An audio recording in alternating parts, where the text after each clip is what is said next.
Listo, Valeria, ya tienes autorizado el compartir.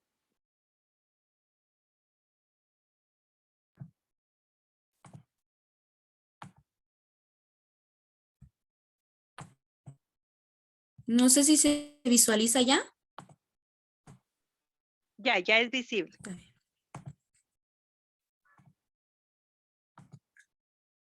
Primero que nada, pues buenos días a todas. El día de hoy voy a abordar 3 temas en lo que es mi exposición. El primer tema son los estereotipos dinámicos, el cual proviene de la filosofía de Iván Pavlov, que podemos ver una imagen de este personaje que, como lo hemos visto a lo largo de esta segunda unidad, pues ha sido un personaje de la filosofía muy importante, como lo abordábamos en temas anteriores en este curso y en cursos distintos también. ¿Qué es, de qué se trata este tema? Es un sostén experimental a la idea de estereotipos dinámicos. El concepto se refiere a la captación de un conjunto sucesivo de eventos y la actitud integrada en un sujeto que puede resultar de ello. Eventos conectados entre sí por un organismo dotado del psiquismo. Varios estímulos incondicionados, los que provocan por sí diferentes respuestas incondicionales. Se elaboran con estímulos neutrales diferentes respuestas, los que por la obra condicionamiento pasan a ser un estímulo condicionado. Esto es básicamente, lo podemos denominar de una forma más sencilla, como la comprensión de un conjunto de eventos o de situaciones que puedan pasar ya en nuestra vida diaria, educativa, en la cual pues nosotros, como bien lo dice aquí, son un suceso de estímulos que se le da a los seres vivos, al igual que la integración de los mismos en el medio ambiente. Los seres vivos implican a nosotros los seres humanos y la comprensión que tengamos en los diferentes ámbitos. ¿Para qué sirve? Son relaciones con funciones a la vez intraorgánicas y exteriores para la integración de los seres vivos en el conjunto o conjuntos del ambiente. Como se los explicaba anteriormente, es como nosotros los seres humanos o las personas interactuamos en nuestro mundo o en nuestra vida diaria con el medio ambiente, o ya sea con diferentes tipos de seres que existen en el planeta.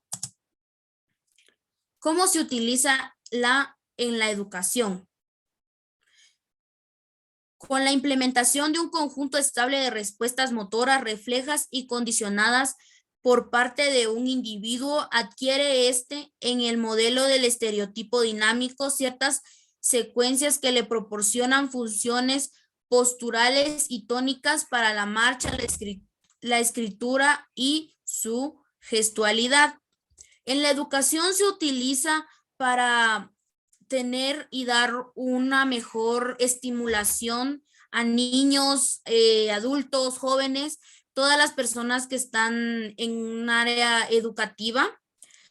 Y como bien lo dice aquí, es para la marcha, la escritura, la gestualidad, abarca pues ámbitos más grandes que solo la marcha, la escritura y la gestualidad, pero me pareció muy importante hacer un énfasis en lo que es la escritura, ya que gracias a cómo se puede utilizar esto en la educación, lo que es el estereotipo dinámico, se puede hacer una estimulación pues un poco mejor si lo vemos desde esa forma en los niños, en los adultos y en cualquier tipo de persona, ya que como bien sabemos hoy en día pues la escritura es muy importante, no solo la escritura manual, sino que gracias a la tecnología pues tenemos la escritura que es digital, en lo cual pues nos ayuda a desenvolvernos mejor en ciertas áreas de la educación. Como nosotras, las compañeras recordarán, en el curso de desarrollo humano, pues estamos practicando lo que es la escritura en la computadora, y esto pues nos ayudará más adelante a realizar cualquier tipo de trabajo. Algo que me pareció también muy interesante es que en los países europeos, como lo son España e Inglaterra, se ha implementado en el sistema de educación un curso básico y fundamental como lo es la lectoescritura, en el cual pues hay un docente específico, el cual hace un énfasis en las habilidades motoras de la escritura y la lectura. Para ello, pues siento que es algo muy importante, ya que hoy en día se ha perdido un poco el hábito de la lectura, pues porque la tecnología ha venido a invadir nuestro mundo, y pues como es muy importante también pues nos ha afectado de cierto modo, porque si nos damos cuenta no nos damos el tiempo de leer un artículo o de comprender bien de qué se trata. Y al momento de ni siquiera cuando hacemos una investigación y la hacemos digital, ni siquiera escribimos nosotros, solo copiamos y pegamos de la forma más fácil. Y siento que en los países europeos han tratado, por la modalidad de las clases online, de fomentar la lectoescritura en niños, más en niños del nivel de educación, pues, de niños pequeños, ya que esto los ayudará en el futuro a que no tengan pues un problema pues en lo que es la escritura y la lectura. Ahora vamos con el siguiente tema, que serían las curvas de aprendizaje.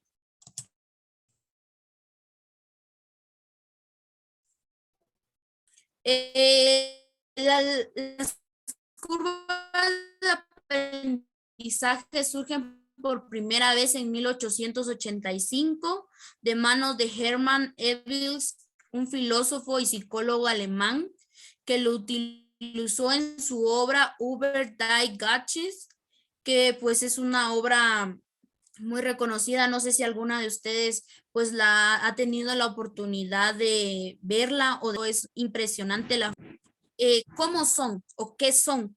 Esto es un estilo monográfico. Lo que realizó fue ilustrar la curva de aprendizaje, pero centrándose en el olvido. En ella muestra que en días o semanas, si no se repasa lo que se aprende, se acaba perdiendo la mitad de los conocimientos adquiridos. ¿Qué es a lo que esto se refiere? Acá pues lo vemos de una forma pues muy técnica, muy teórica, que a veces es un poco difícil de comprender, pero explicándolo de una forma más fácil, prácticamente él nos enseña que si nosotros no repasamos constantemente los aprendizajes que hemos tenido durante cierto periodo de tiempo, al final acabaremos perdiendo los conocimientos que hemos adquirido. Un ejemplo pues muy claro siento yo que es en el área de matemáticas, en el cual pues es un curso muy práctico, en el que se dejan cierto tipo de ejercicios, uno realiza los ejercicios y al momento de pasar a otro tema y nosotros no repasamos o hacemos uno o dos ejercicios de lo que vimos anteriormente, cuando nos corresponde un examen o un parcial, no sabemos qué estamos haciendo. ¿Por qué? Porque no repasamos durante el tiempo que estábamos viendo otros temas, ya no le dimos importancia al tema que había pasado. Y esto fue lo que pasó, que nuestra curva de aprendizaje, que estaba en un nivel pues muy alto al momento de que nosotros estábamos poniendo en práctica este tema, al llegar a otro tema bajó de una forma muy drástica. Y esto no pasa solamente en una persona, sino que en muchísimas personas. A mí me ha pasado específicamente en cursos que son pues prácticos, en los que si no practico ya a la hora de que tengo que hacer algún examen o algún parcial, se me olvida, me quedo en blanco, no sé qué hacer. Entonces, siento que esto es algo que tenemos que tomar muy en cuenta y más nosotras, pues porque vamos a ser pues futuras docentes en el área de los niños, porque si bien nos damos cuenta, los niños tienen una memoria tan increíble, pero también las cosas se les olvidan tan fácilmente que si nosotros no les damos un aprendizaje adecuado en el cual ellos puedan adquirir los conocimientos necesarios y tener una curva de aprendizaje estable o alta. Si lo queremos ver desde esta forma, los niños en cualquier momento se les va a olvidar. Por ejemplo, si a los niños nosotros les enseñamos las vocales y después de esto nos pasamos a enseñarles el abecedario completo y después hay niños que se lo aprenden de una forma increíble que no se les olvida, mientras que hay otros que tienen pues ciertas dificultades y nosotros les decimos cuáles son las vocales y ellos dicen no sé, pero le saben decir el abecedario en el cual están incluidas las vocales. Pero si nosotros al momento de enseñar lo que fueron las vocales no les dimos un énfasis que era muy exacto, al niño se le va a olvidar, aunque estemos repasando y repasando y repasando el abecedario en el cual están las vocales. Pero el niño dice, ah, no, este es el abecedario y las vocales son aparte. Entonces hay ciertas formas que las curvas de aprendizaje son muy útiles. ¿Cómo se utilizan? Se pueden utilizar tanto en el sector empresarial, en la economía, en la educación, en distintos tipos de la psicología y en el campo de los recursos humanos. En el sector empresarial, pues es una forma muy distinta como se utiliza en el ámbito de la educación y siento que es más compleja, pero al igual que en la economía. En la educación, como yo se los explicaba antes y les di algunos ejemplos, es como podemos nosotros poner en práctica las curvas de aprendizaje.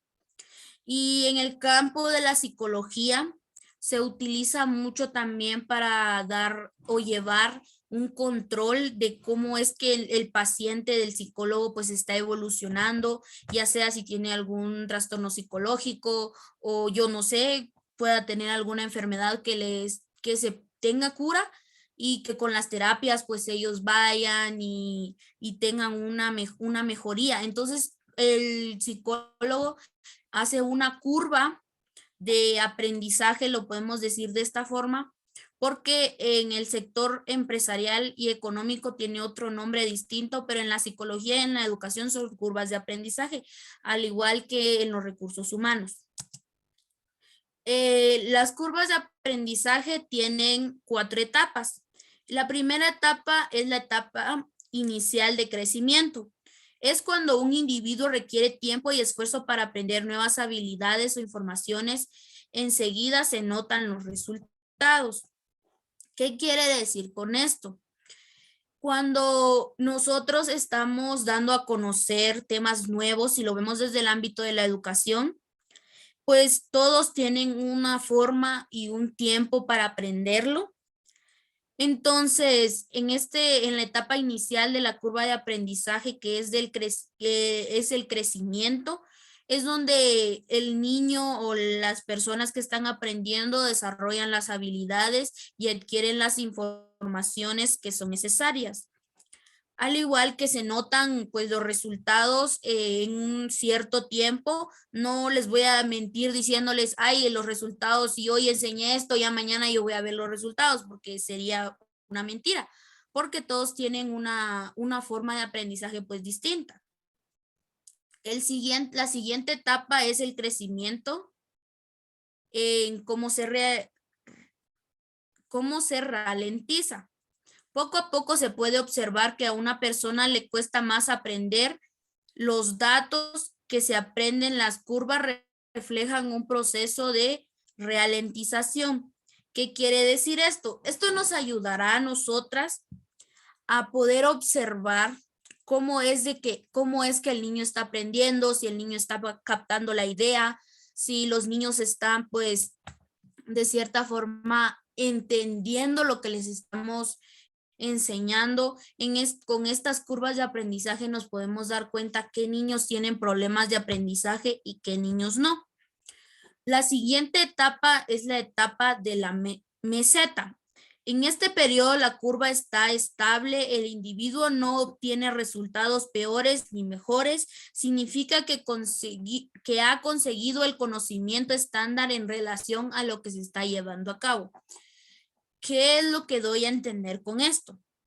Con esto damos a entender que la etapa del aprendizaje no está en un nivel promedio, que se estancó, que no va ni arriba ni para abajo, que ahí se quedó porque se tiene un resultado, pues que la persona quizás es lo que quiere entender o lo que quiere saber.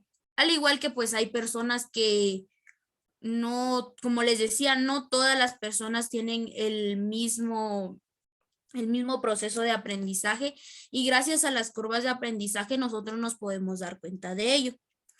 Como les decía, la etapa de la meseta es cuando se estanca la persona o sea quien sea que se le está dando el tema, se estanca y no sabe ni de más ni sabe menos que los demás, o sea que está a una altura promedio. Y la última etapa es cuando se produce un crecimiento. En esta etapa se produce una profundización en determinados aspectos o conceptos que hacen que la curva vuelva a crecer. Al contrario de la etapa de la meseta, en esta etapa, pues sí se puede ver un crecimiento en lo que es el aprendizaje y se pueden ver distintos aspectos que tiene la persona que ha indagado, se puede decir un poco más acerca del tema. Un ejemplo, pues siento que me llamó a mí mucho la atención, este progreso puede estar constituido por un número de respuestas acertadas, la velocidad en completar una determinada actividad. Como por ejemplo, nosotros podemos estar quizás trabajando los colores. Entonces nosotros vamos y le vamos a preguntar a los niños, vamos a poner una imagen y le vamos a preguntar, ¿de qué color es esto? ¿O de qué color es esto? Entonces nosotros al momento de darnos cuántas respuestas acertadas tiene el niño o la niña, pues nosotros nos vamos a dar cuenta en qué etapa de las curvas de aprendizaje él está. Y al igual que la velocidad en la que él responde las preguntas, porque como les decía, todos los niños y todas las personas tienen una forma de pensar y de aprender diferente, así como hay niños que tienen una forma de respuesta pues inmediata, rápida en un segundo. Hay niños que piensan y vuelven a pensar lo que van a decir. Ahora vamos a adentrarnos en el tema de las mnemotecnias. ¿Qué es una mnemotecnia? Primero, nos vamos a hacer un poco de énfasis que es una técnica intelectual para facilitar la memorización de datos específicos que se basan en crear una asociación o vínculo entre la información que se desea retener y algunos conocimientos previos para recordarlos con mayor facilidad.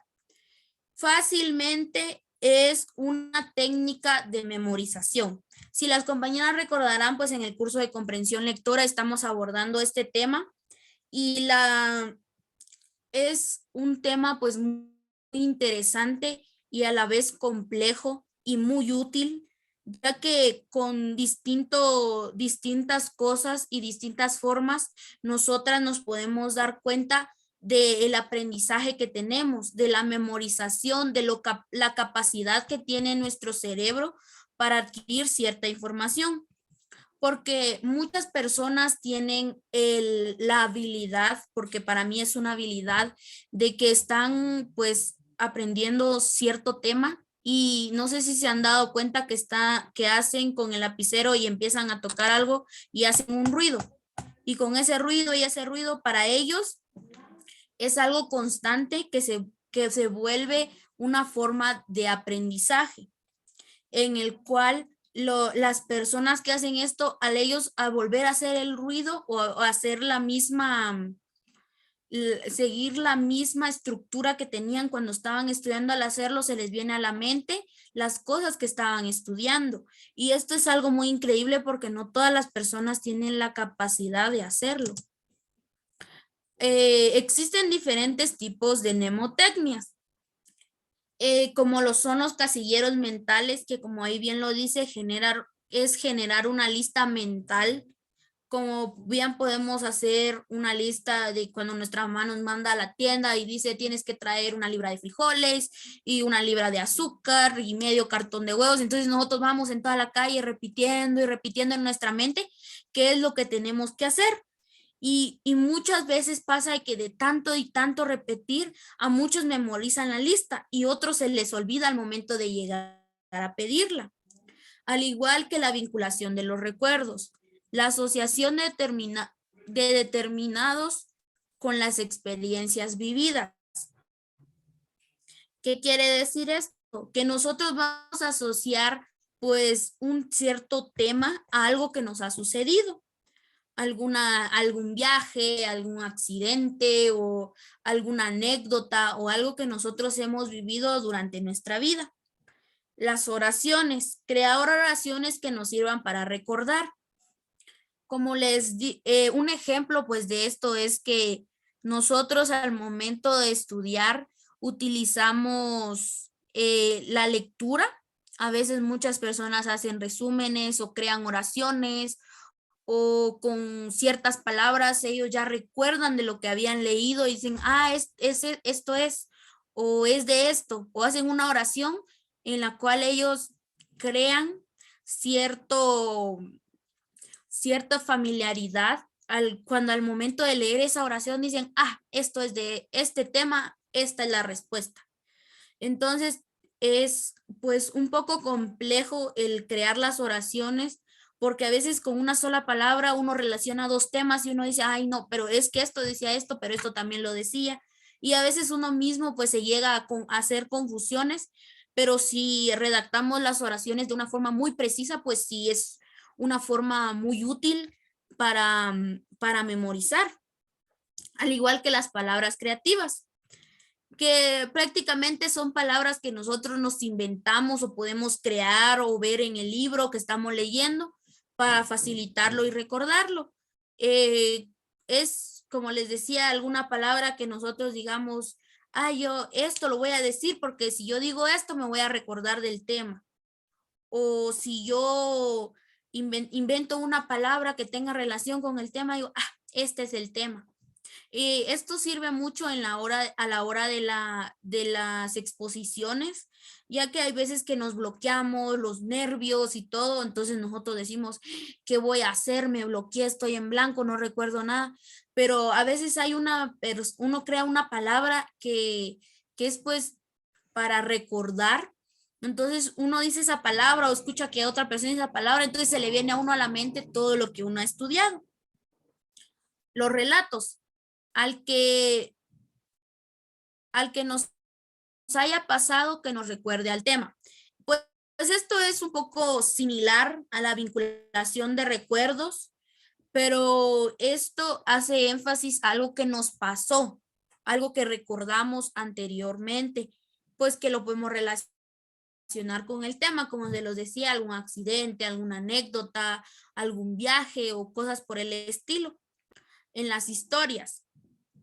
Son historias, cuentos, fábulas, chistes, cosas que a nosotros nos recuerden del tema. Hay muchas historias que van basadas en un tema en específico, como los cuentos. Hoy en día, pues en internet podemos encontrar historias sobre las vocales, los colores, el cuerpo humano. Podemos encontrar una infinidad de temas que para dar una mejor comprensión y una mejor memorización acerca de lo que es, lo hacen de una forma que le llame la atención a las personas, como lo son los cuentos, las fábulas y las historias. Al igual que hay, la última técnica sería la técnica de Lossy. El método Lossy consiste en visualizar lo que queremos memorizar y el lugar en que los guardamos, estableciendo relaciones entre los contenidos y las imágenes que generamos a partir de ellos. Se trata de diseñar un espacio y colocar los aprendizajes en él. Muchas veces nos podemos dar cuenta que hay personas que, como la señora lo decía, pues con ir y le dicen a uno una dirección y uno dice, ¿y eso dónde es? Pero si a uno le dicen, es que está enfrente de tal panadería que se llama no sé qué, entonces uno dice, es esta calle, o me tengo que ir acá, o tengo que tomar este bus, o me tengo que ir por acá, pero nosotros por medio de las imágenes, como nuestra mente ha ido visualizando todos los lugares, nosotros nos podemos ubicar.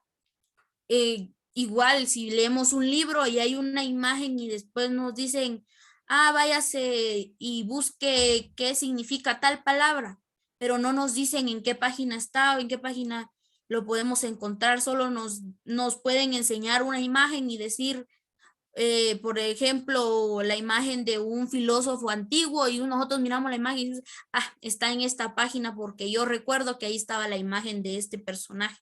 Entonces, esta técnica es una técnica visual en la cual pues nosotros podemos memorizar con imágenes. Esta técnica también es muy similar a la memoria fotográfica que le dicen hoy en día, que es donde uno mira algo y después le dicen a uno como el contenido, pero uno dice, yo no entiendo esto. Y si le muestran la imagen, o sea, las personas explican solo con ver la imagen cómo es, qué es el tema, de qué se trata, cómo se utiliza.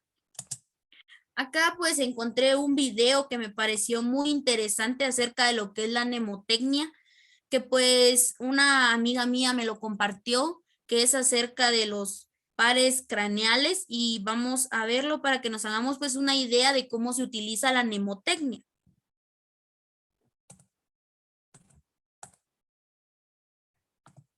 Estos son los 12 pares craneales, hay somáticos y viscerales. El nervio olfatorio es el que va de primero, es en la corteza del cerebro.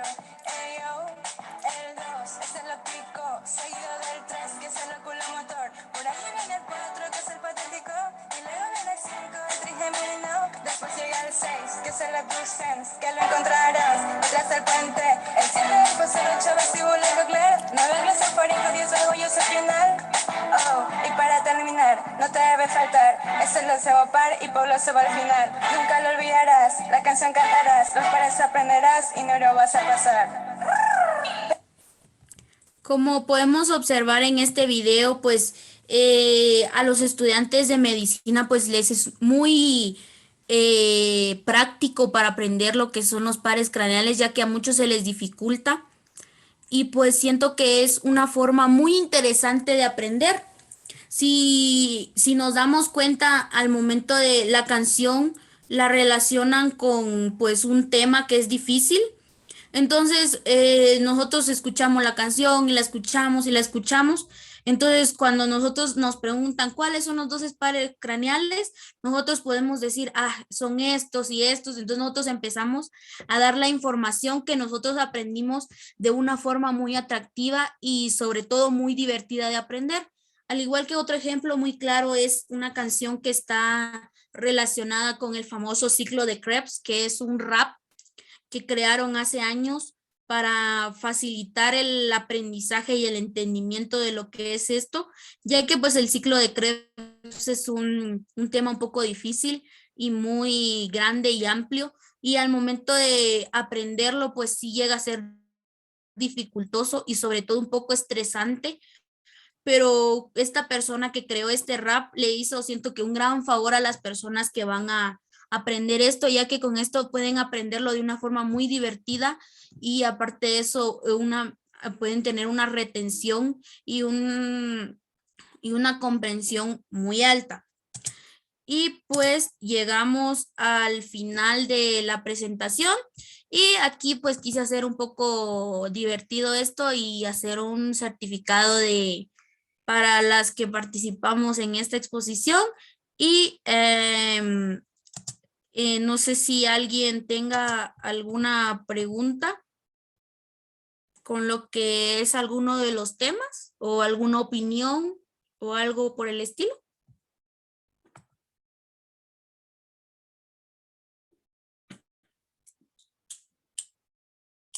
Compañeras, ¿alguna duda? De mi parte no, señor. Muy bien, gracias. Definitivamente no. Felicitaciones. Qué bonita participación. Se nota el trabajo y la comprensión de lo que has tenido. Te felicito, Valeria. Me gusta bastante cada vez que expones, llegas más allá de lo que uno espera. No hay mucho que agregar. Yo tenía aquí algunos elementos también que mostrar, porque recuerden que los niños, cuando empiezan a aprender, pues nosotros, tú ya lo dijiste, por ejemplo, empezamos o comenzamos con relación al lápiz, ¿verdad? Hasta cómo tomarlo. Y el niño a veces no puede y empieza con las manos y que así, y que así, y que mejor así, ¿verdad? Y ya no sabe ni cómo. Y a veces decimos, no, mejor por favor, consígale un lápiz triangular, ¿verdad? Para que él se pueda acomodar los dedos correctamente. Sí, pero si no tengo yo un lápiz triangular, pues definitivamente, ¿cómo le hago? Entonces tengo que buscar realmente la modalidad exacta. Muy bien. Hay cuestiones tan básicas que uno dice, no, pues igual quien sabe que ya tiene que comer y luego ir al baño y etcétera. Sí, nosotros lo sabemos. Cuando éramos niños pequeños, definitivamente esa parte no la sabíamos. Ese estereotipo dinámico lo fuimos aprendiendo. Es decir, mamá, nosotros llorábamos porque estábamos sucios, porque estábamos mojados, porque teníamos hambre, porque teníamos una incomodidad. ¿Cuál era la comunicación? El llanto solamente. Cuando ya empezamos a hablar, entonces ya empezamos a decir la necesidad. Mamá, tengo hambre, quiero leche, quiero comida, voy al baño. Pero no es que ya nosotros sabíamos todo eso, sino lo fuimos adquiriendo y aprendiendo. Esos son para los estereotipos. Cuando ella nos habla, por ejemplo, de las curvas, menciona en un momento determinado cómo el ser humano va asimilando algunas situaciones. Para ello decía también que era la medición de cómo un niño en un momento determinado puede llegar a desarrollar alguna situación. Y por ejemplo, ¿verdad? Para ellos son estos tests. Y a veces uno dice, ay, pero qué básico o qué tan simple es eso. Sí, pero para el chiquito, o sea, son situaciones que apenas está aprendiendo a conocer. Y entonces aquí, este es de rapidez. Y dice, lee cada uno de los enunciados y responde, ¿verdad? Según la situación. Dice, ¿a qué auto le falta el neumático? Y ahí tenía que marcar el niño, ¿verdad? Y luego decía también, aquí en este otro, el pájaro está sentado en una fuente y él identifica cuál es el que está sentado y marca. Y así sucesivamente. Bueno, este es un test que me va a permitir a mí conocer una situación. Pero antes de ello, ella mencionaba que nosotros cuando somos pequeños aprendemos regularmente vocales o el abecedario. Y nos lo presentan muchas veces el abecedario, ¿verdad? Con imágenes. Y nos enseñan A, B, C y empezamos, ¿verdad? Con imágenes. Pero cuando ya nos lo presentan a nosotros en otra modalidad, que viene siendo nuevamente el mismo,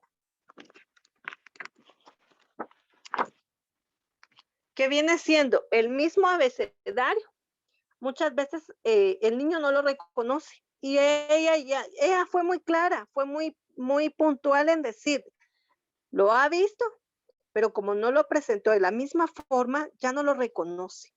Y lo mismo pasa con los números. Usted pregúntele los números al niño y el niño se los recita rápidamente. Y empieza 1, 2, 3, 4, 5, 6, 7, 8, 9, 10. Se los memorizó. Pero difícilmente algunos saben las unidades que comprende cada número. Y entonces cuando usted le presenta los números, él automáticamente los visualiza. pero no los reconoce del todo. O sea, está reconociendo, sí, el número 1, 2, 3, 4, 5, pero el valor no. Y eso es lo que pasa regularmente con algunos.